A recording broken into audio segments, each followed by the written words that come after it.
Коомдук биринчи каналдын биздин айыл көрсөтүүсү аркылуу Баткен облусуна караштуу алыскы Лейлек районунун Кулунду айыл аймагынан салам айтабыз. Көрсөтүүбүздүн бүгүнкү чыгарылышынан сиздер Кулунду айыл аймагындагы Исхак Разаков айылын көрө аласыздар. Чыныгы мекенчилдиктен мамлекетчил инсандын жүзү болгон улуу инсан Исхак Разаковдун ата журтуна кош келдик.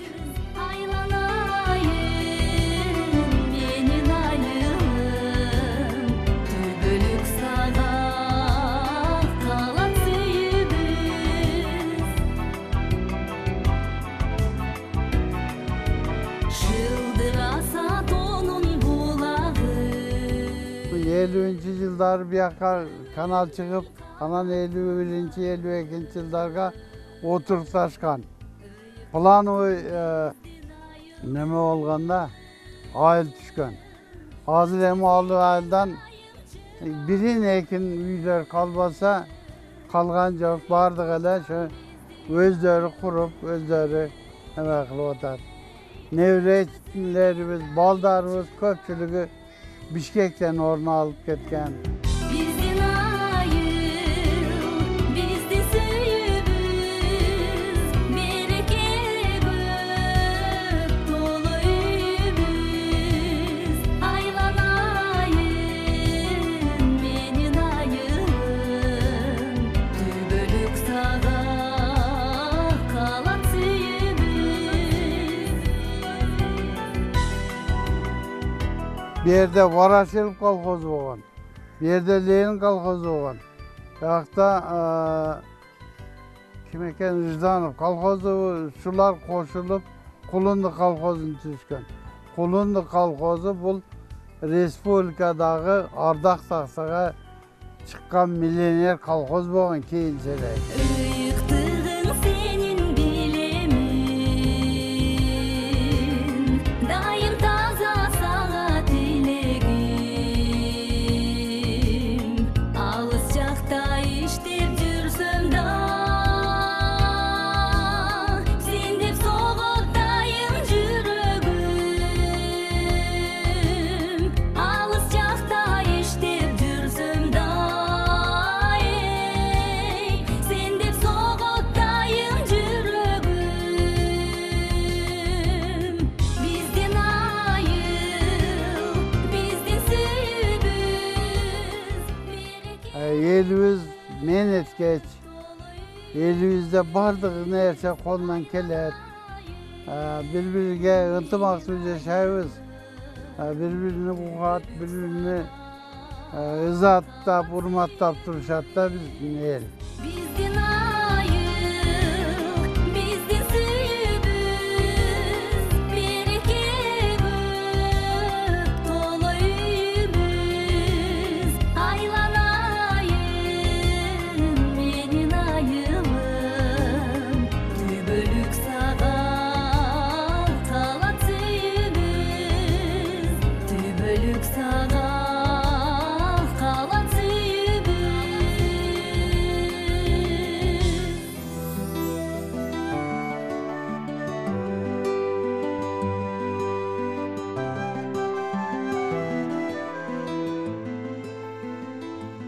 Исхак Разаков айылындагы Исхак Разаковдун атындагы мектептин капталында жайгашкан Исхак Разаков атындагы парк десек болот дейм бул жерде. Жана жанымда ушул Разаков айылынын тургуну Тоту апа айыл жөнүндө деги эле ушул улуу инсан Исхак Разаков жөнүндө бизге көптөгөн кызыктуу маалыматтарды айтып берем деп турат. Рахмат, чоң рахмат. Биринчиден ушундай алыстыгына карабастан ошо биздин Разаков айылына кош келипсиңер балдарым. Кош келдик. Мына ушул айыл, Исхак Разаков айылы, мунун түпкү тарыхын айта турган болсок, улуу инсан атабыз Исхак Разаков Коросон айылында, Сүлүктө шаарынын өйдө жагында болгон. Бул айылда эмеси? Бул айылда эмес, Коросон айылында төрөлгөн. Мына ошол Коросон айылында төрөлүп, өзүңөр билгендей, ал жерде төрөлүп Тажикстанда, Өзбекстанда чоңоюп билим алып келип 1947 жылы өзүнүн эли журтуна Совминде иштеп жаткан мезгилде элине келет. Мына ал жерде биз жашаган жерлер таштак, булактан суу ичкен, аккан суу жок, жалаң эле мал чарбачылыгы менен алектенип, топ-топ болуп адырларда тоолордун астында жашаган эл болгон. Өзү ошо Кыргызстанда иштеп жаткан мезгилде ушундай кыйынчылыкта тоо таштын арасында жашаган жалпы ошо Лейлеге районуна караштуу элди, анын ичинен өзүнүн айылдаштары, туугандарын дагы бир жакшынакай суулуу жерге орноштуруу планы коюлуп, мына ошонун натыйжасында 47-жылы жалпы туугандары менен Коросонго келип сүйлөшөт. Коросон деген сөз мына Үгүт Насаат үйүнө да койгонбуз, учкур, өткүр деген маанини билдирет экен. Мына ошондо бүт эл журт менен, туугандар менен, аксакалдар менен сүйлөшүп, ушундай тоо таштын арасында сиздер кыйналдыңыздар, кыйынчылык менен жашап атасыздар, мал чарбасы менен алектенип, шахтада гана барып иштеп, эми сиздерди мен жакшынакай болгон суулуу жерге, жакшы жерге көчүрөйүн деген планда келдим деген. Мына ошондо 30 адырга көчүрүү жөнүндө сунуш кылган. 30 адыр ушул аймак беле? 30 адыр бул жер эмес, 30 адыр Оштон ошо өзгөнгө кетип аткан 30 адырдагы ошо кенен кесир ушундай жерге көчүрүүнү сунуштаган. Бирок биздин чоң аталарыбыз Исхак атабыздын сөзүн угуп, жок балам, сен ал жерге барганыңа биз макул эмеспиз. Биз барчу болсок бул жерде жерибиз калат, жердин астындагы көмүрүбүз калат, мазарыбыз калат, эл экиге бөлүнүп барды келди кыйын болуп калат деп айтып макул болбогон. Мына ошондо эмне деп айтарым билбей, менин сунушума макул болбодуңуздар деп 47-жылы эл менен кайра кайрылашып кетет. Мына ошондо кеткенден кийин кайрадан ушундай пландаштырып, эми ал жака болбосо жакыныраак жер деп, мына ушул отурган жерибиз Кулунду айыл өкмөтү Кулөлдү деп аталып келген. Себеби бул Тажикстан менен ошо Сүлүктүү райондогу эмелер менен ушундай бир кербен жүрө турган эле какыраган чөл, суусу жок жер болгон. Ошондуктан аты эл отурташкан эмес бул жерге ага чейин. Таптакыр эл отурташкан эмес, боштук болгон. Мына ошондо буларды туугандарды жалпы эле райондун элине ушундай бир суулуу жерге көчүрүүнү пландаштырып, Кулунду каналын казууну баштаган. Мына ошентип Кулунду каналы казылып 1951-жылдары каналды 3 жыл бою казып, каналдан суу чыга баштаган мезгилден баштап какыргаган чөлгө элди орноштуруш боюнча үйлөрдү салганды баштаган. Бардыгы азыр анча-мынча гана жерлерде ошондо үйлөр сакталып калды. Калган ал убакта үйлөрдүн баары бузулуп, жаңы типтеги үйлөр түшүп кетти. Көчө-көчөгө ушул азыркы турган көчөлөрдүн бардыгын пландаштырып, анан үйлөрдү салганды баштап, биринчи өзүнүн туугандарын ушу Кулунду айыл өкмөтү бул аябай чоң, ал жактан Агарык интернационал Кулунду болуп бөлүнөт. Ушул силер отурган айылга өзүнүн туугандарын эң биринчи жолу көчүрмө кылып алып келген. Тагыраагы ушул Исхак Разаковдун ата журту ушул жерде жашайт. Ата журту мына ушул жерде жашайт. Эми кайсы жылдары Исхак Разаков айылы деп коюлду, аты берилди? Бул Исхак атабыз өмүрү өтүп кеткенден кийин билесиңер өтө бир кыйынчылыктар менен ооруна карабай Москвага кеткен. Андан кийин ушул айылдын аксакалы Юрис эле Кудай кылып Гайназар ака баш болуп, мен баш болуп, бир канча жолу ал жактан Менсеитова Рабиэже бар болчу. Менсеитова Рабиэженин жардамы менен өтө көп жолу Исхак атабыздын ушул жасаган иштерини акыйкатка чыгышы боюнча, ошол сөөгүнү алып келиш, жерге аттарынын коюлушу боюнча иштерди жүргүзгөнбүз. Ошондой эле биринчи жолу Разаков фондун Бишкекте дагы уюштуруп, ал жерде мен айыл өкмөтүндө сельсоветтейт эле, сельсоветте иштейт эле. Мына ушундай иштер болуп, Разаковдун 80 жылдыгында ошо мурда Лейлин айылы болуп келген. Анан Разаков айылы деп ат коюлуп, кайсы жылдар болуп калды? Ошондо 85-жылдары ушул кайрадан Разаков айылы болуп аталып, ошодон бери айылыбыз Разаков айылы, Разаков айылынын урпактары, туугандары бүт бары ушул жерде жашап атат. Жашоо турмушуңуздар кандай? Жашоо турмушубуз жакшы, дыйканчылык менен алектенишет, мал чарбасы менен дагы эле баягы жанагы өзүбүздүн калган Коросон, Майтоңбоз айылдарында мал чарбачылыгы боюнча жайыпка малдарын алып кетишет. Суулуу жер бизде аз, ошого карабастан эл аракеттенип, мына өзүңөр көрүп тургандай, чек араны көрөсүңөр, каналдын ал жагы Тажикстан, бер жагы Кыргызстан, чек араны корушуп, эч жака кетпей өз турмуштары менен, өз аракеттери менен жашап атышат. Ташкентке жакын болуп дагы ысык турбайбы, аптаптыбы? Ооба, ошон үчүн мына азыр Исфана же Баткен башкага салыштырганда өтө кулунду деген эми ушундай бир чөл болгондуктан бизде мына чөптөр дагы биринчи өсөт. Өтө ысык болот бул жерде. Бирок ошого карабастан чөл деп айтууга болбойт, айылыңыздар аябай эле бакшак. Аябай өнүгүп, жакшы болуп кеткен, айыл жаман эмес.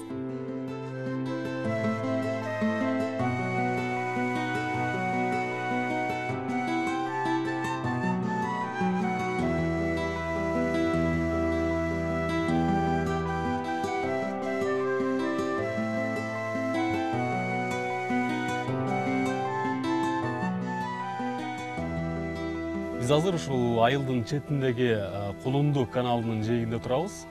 Элдин айтуусуна караганда, дал ушул Кулунду каналын Исхак Разаков өзү демилгелеп, өзү салдырган деп айтышат экен.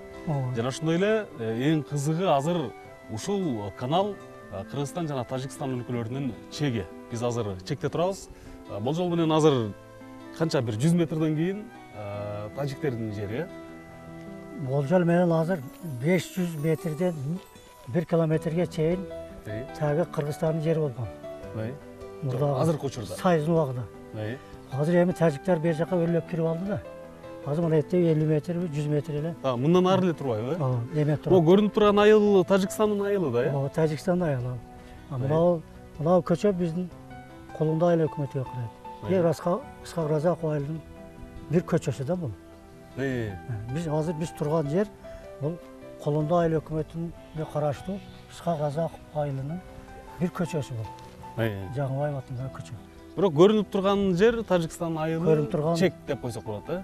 Тала бардыгы айылдар Тажикстанга карайт. Айтчөдө абаларыбыз, аталарыбыз айткан каналды иштегенде биттеп кеткенбиз. Көнөгүбүздү отко күйсөк чатырап күйүп кетет деген.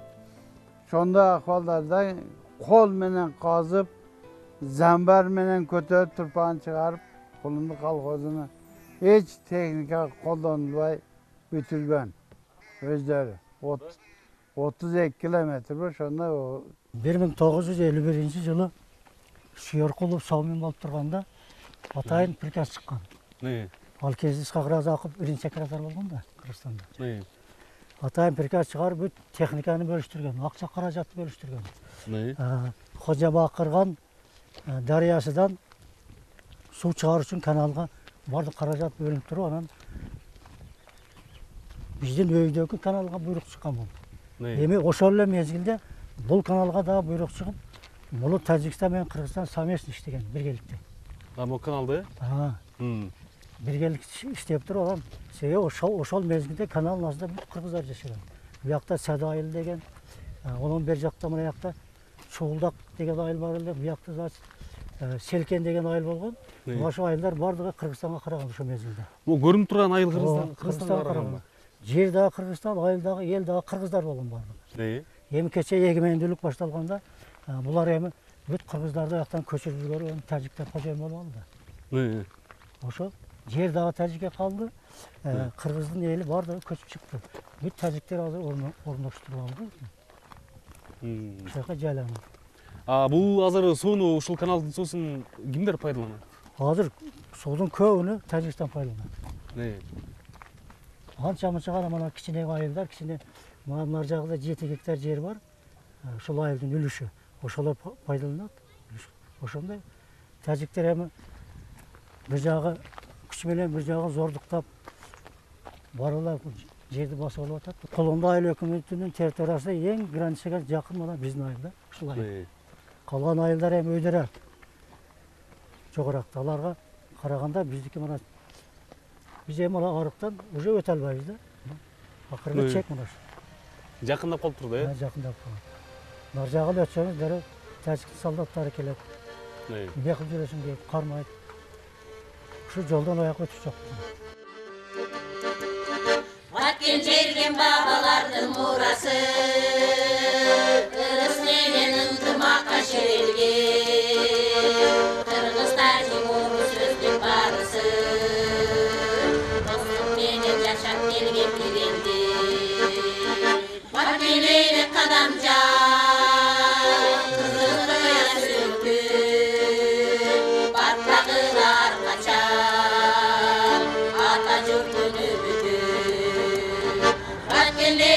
kanam jay kızıl kıya sürüktü patlağılar kaçar Atatürk'ün ümidi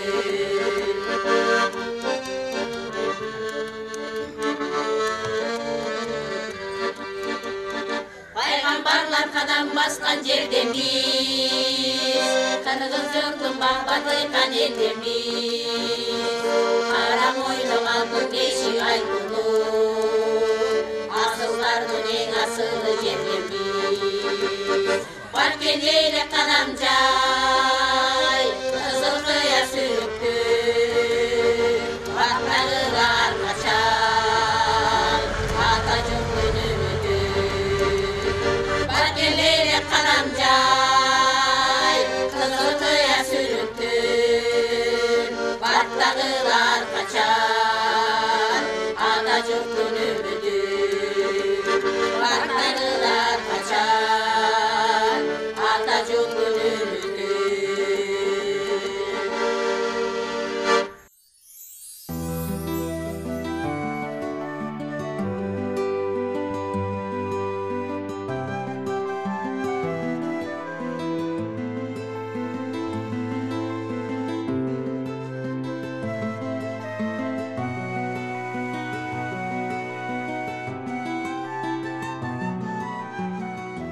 Балдар, Разаховтың учкул сөздөрүнөн бизди Кыргызстан боюнча билбеген адам жок. Биз ошол учкул сөздөрү менен кийинки муунду тарбиялап келебиз. Учкул сөздөрүнөн айтып кое аласыңарбы? Бай жашоого болот, бирок ойлонолуп жашоо кыйын. Калыс кызматкер болом десең, кек сактабай калыс бол. Азаматсың, Мурсата. Сен ак болсоң, мен ак болсом, колуна таза бол. Манжалар бийлеп муштум түзөт. Азаматсың, Гүлназ. Өмүр өтөр, өлүм татам. Өлбөй калуунун жолу барбы? Бар, ал эмгек. Эмгек гана адамды түбөлүк тирүү жашатат. Азаматсың. Колум деген сени менен мен. Ак эле бирок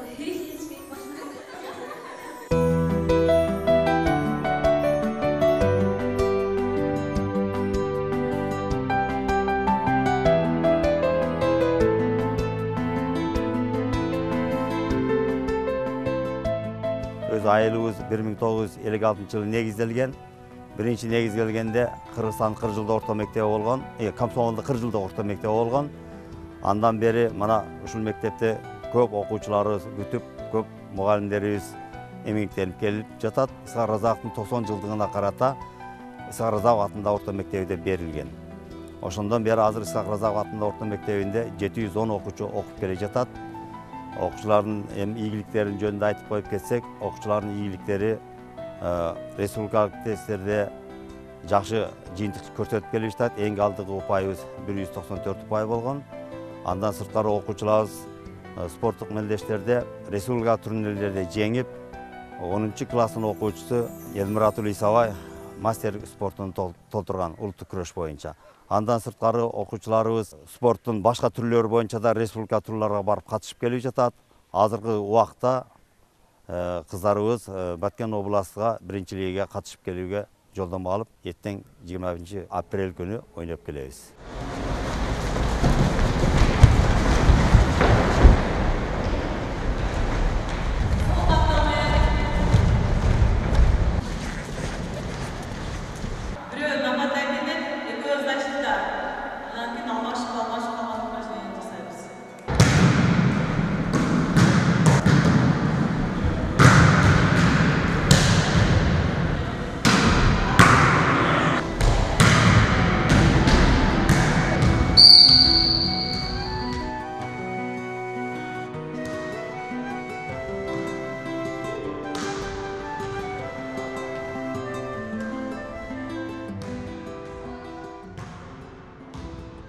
Мен Исхак Разаков айылынын Исхак Разаков орто мектебинде окуймун. 11 класстын окуучусу Ибраим кызы Мадина болом. Мен 5 классынан бери ушул топко келип даярданып жүрөм. Ар жылы зоналдык жарыштар болот. Быйыл зоналдык жарыштан 1-орун алып, Исфанага районго бардык. Исфанада райондан 1-орунду алып, буйрса областка Баткенге даярданып жатабыз. Биз бул волейболду айылыбыздын намысын коргоп, ден соолугубузду чыңдап ойноого аракет кылабыз.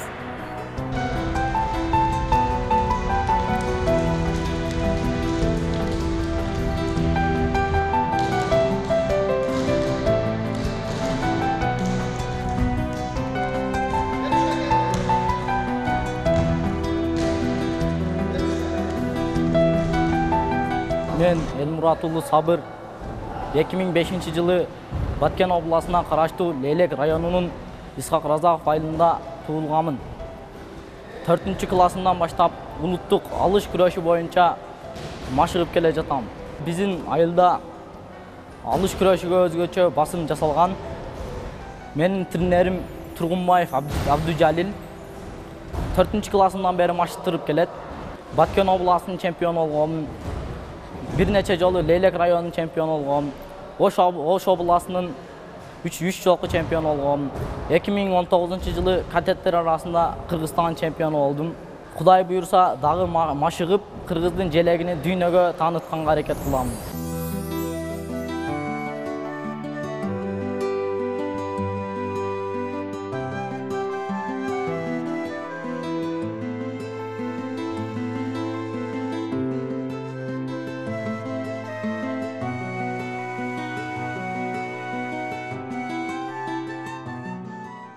Килем жасап жатабыз. Бул килем технологиясында жасалып атат да, боз үйдүн тегиричи. Буларды бизге Казакстандан ошондой чет өлкөлөрдөн заказдарды беришет. Ошолорго жасап беребиз. Боз үйлөрдүн тегириштерин, үзүк боолорун биз өзү термеден жасайбыз. Таар сыяктуу кылып жасайбыз го. Мону килем түрүндө жасап бергиле деп анан казактар заказ берди. Ошон үчүн килем түрүндө жасап берип атабыз. Буларды араби деп коет бизде. Бул өнөрдү мен апаларыбыздан мурас калган да бизге. Биз жаш кезибизде, кичинебизде апаларыбыз чоң станоктордо чоң 4 аял болуп бирге анан отуруп согуп чоң килемдерди. Ошондо кызыгып келип карайт элек, анан чай ичкенде, обедке турганда биз отуруп аларды туурап салып ошентип үйрөнгөнбүз. Кылым карткан лейлек килеми деп алганбыз биз. Негизи лейлекте көп жасалат экен да килем. А башка жакта көптөрү билбейт экен. Мисалы башка жактагылар кызыгып фестивалдарга барганыбызда дагы мастер-класс көрсөтөбүз да. Барганда кызыгышып келип үйрөткүлө деп отуруп, айыл өкмөт ошол лейлек жиргеси айрыкча көбүнчө ушул килем боюнча алектенет да аялдары. Ушун менен оокат кылышат, сатышат, жасап. Мисалы бир чоң килемди жасайбыз. Түк килемди 40 миңден сатышат да. 4 киши болуп бир килемди согушканда 15 күндөрдө бүтүшөт. Бирок ага чейинги жүндөрдү тыттырат, ийрет, боёйт, ошентип почти бир ай, 2 ай убакыт өтүп кетет да. Кыргыздын улуу инсаны, коомдук саясий ишмер, кыргыз эл баатыры Исхак Разаковичке арналган Разаковдун бала чагы жана тагдырдын ачуу чындыгы деген поэмамдан үзүндү айтып беремин. Калыс сүйлөп, коом таза болот деп, ак сүйлөгөн түбү жаман болбойт деп, китеп жийди, дүнүйө мүлк жыйбады, асыл ойлоп өнөрүнү өрнөктөп, туу тутуп чындык менен калың элин, ак сүйлөп көп сагынып туулган жерин, сүрүлүп мекенинен алыс жака, татыптыр бут тосуунун ачык кээрин. Учурунда бааланбаган зор эмгек, улутчул деп уюшулган кор эмгек, узун менин ырым татыбайт, уютулган алтындай бир тоо эмгек. Канчалаган паашалардын ичинен бир жаралып келген экен кыргызга, калыстыгы, чечендиги, актыгы, окшоп дайым балбылдаган жылдызга. Сулуу жүзүң акылыңа төп келип, сүргүн болдуң туулган жерден четтелип, буттан чалып көрө албаган адамдар өзү менен өзү кетти жок болуп. Майтоңбосто майтарылбас рух менен, карапайым калкың жашайт сиз менен, адилдиктин, эркиндиктин жолунда ак жашоону үйрөнөбүз биз сизден.